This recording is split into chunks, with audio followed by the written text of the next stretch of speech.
Hi, it's me again with CorelDraw tips and tricks. Somebody sent me this file, and when they use Control K, it does this to these letters.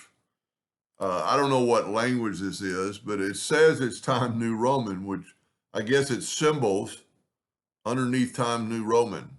So let's make a duplicate of this, and I'm going to go Control K. And sure enough, it does what he says.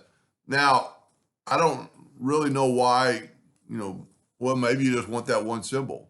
But what you can do is, well, one, you could separate those, but two, you could take this and go to Object and convert it to a curve. Then you know to go to Object and break the curve apart. And now you have individual symbols.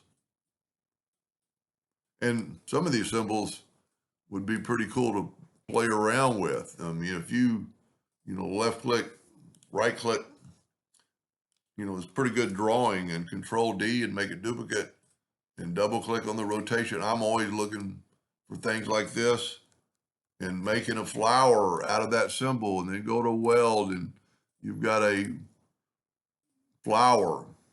Anyway, so instead of using Control K, go to convert it to before you break it apart, convert it to a curve first and then break the curve apart. I'm hoping that will help him. Not sure. Thank you for watching.